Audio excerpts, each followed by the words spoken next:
it was my impression, talking to both President Erdogan, but also to Prime Minister Mitsotakis, that they're really working to improve the relationship. They're in a much better place than a couple of years ago. They are dialoguing.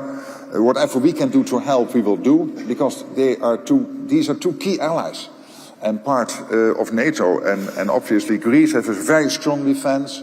Turkey is defending its own territory, but obviously is a key part of the overall NATO defense, and they have a huge and impressive defense industrial base. So I think that is moving in the right direction. Then on the issue of European defense spending, I'm working with Ursula von der Leyen and Antonio Costa. I did it last night with Commissioner Kubilius, and we are really working hard to make sure that NATO and the EU work closely together, where NATO is about the hard stuff, like, for example, the standard setting and the capability targets.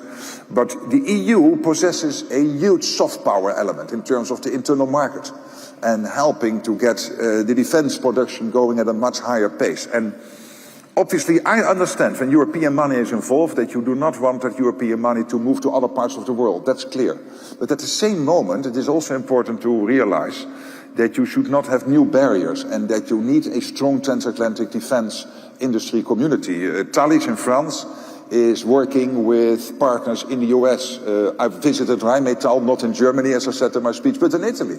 I remember that I told Giorgia Meloni, the Prime Minister, I will visit a Rheinmetall factory, and I thought that she would be angry. She said, oh, that's great, it's one of our best.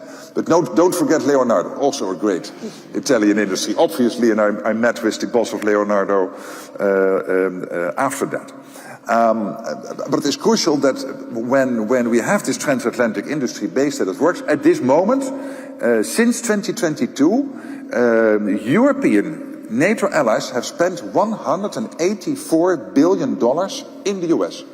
So about half of all the defense spending, when it goes in terms of procurement, goes to US companies, and the other half stays in Europe.